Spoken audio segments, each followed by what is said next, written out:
In a revelation brought to light by prominent journalist Jackson Ude, a memo has surfaced purportedly signed by the Chief of Staff to the President Femi Gbajabiamila. The memo outlines the approval allegedly granted by Bola Tinubu to the former Minister of Humanitarian Affairs and Poverty Alleviation, Betta. According to Ude, the approval was for the looting of a substantial 3 billion naira from the COVID-19 palliative fund, all under the guise of conducting verification for the National Social Register. The memo, a crucial document in Ude's expose, suggests a troubling collaboration at the highest level of government implicating key figures in an alleged scheme to misappropriate funds designated for COVID-19 relief efforts.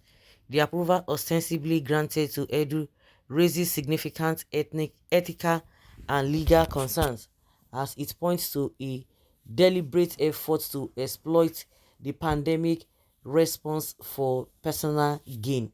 The narrative presented by Ude implies a calculated misuse of authority, with Tinubu's alleged endorsement providing an alarming green light for the diversion of funds earmarked for the vulnerable during a global health crisis. The context of the memo, supposedly conveying such approval, underscores the gravity of the accusations against individuals entrusted with public service responsibilities. As the nation grapples with the implications of this revelation, questions arise about the integrity of the decision-making processes within the government. Is substantiated if substantiated, these allegations could potentially erode public trust in the government's ability to effectively manage crisis response efforts and allocate resources judiciously. It is essential to approach such claims with due diligence, awaiting official responses and investigations to ascertain the veracity of the memo and the allegations it contains. The need for transparency and accountability in matters of public finance is paramount, especially when dealing with funds intended to alleviate the impacts of a pandemic on vulnerable communities.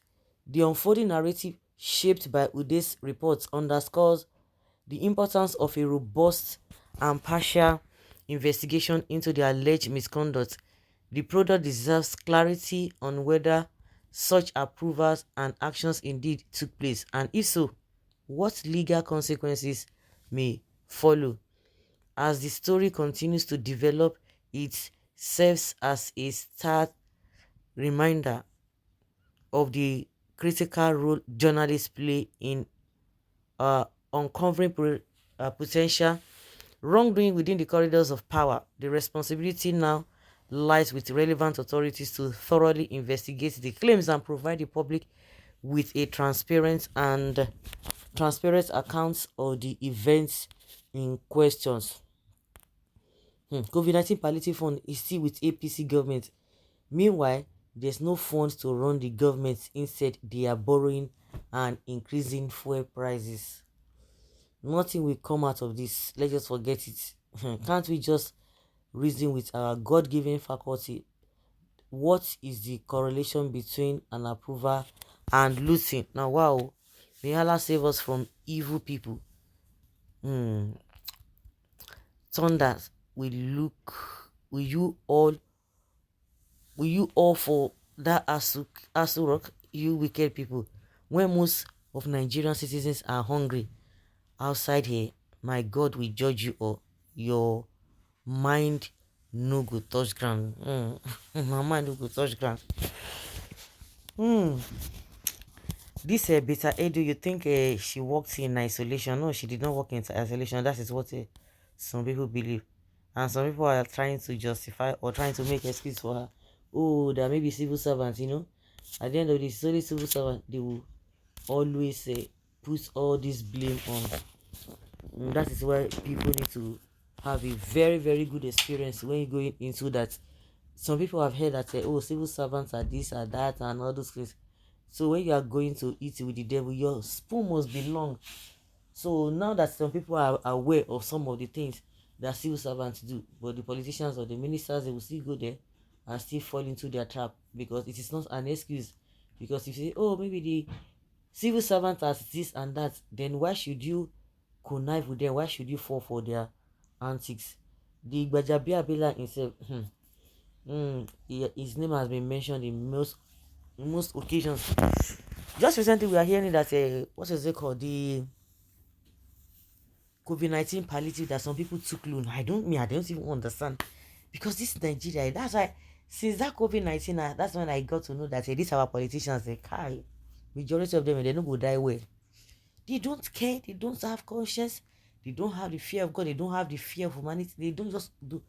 The only time that these guys will, will be remorseful or have a change of heart, maybe when they are no more. Even when other of their colleagues are going through some repercussion of their wickedness, these some politicians will not. They will look the other way, thinking they are the most smartest. They are smarter than every other person. That is what has been happening. When I hear and see, oh, Tinubu is fighting corruption, I know my Tinubu, this one, or four people fighting corruption. How did he get to where he is today? Is it not as a result of corruption? Well, guys, let us know what you think. This thing of Memo Gbajabiamila has been flying left, right, and center. What will happen at the end of the day? Nothing.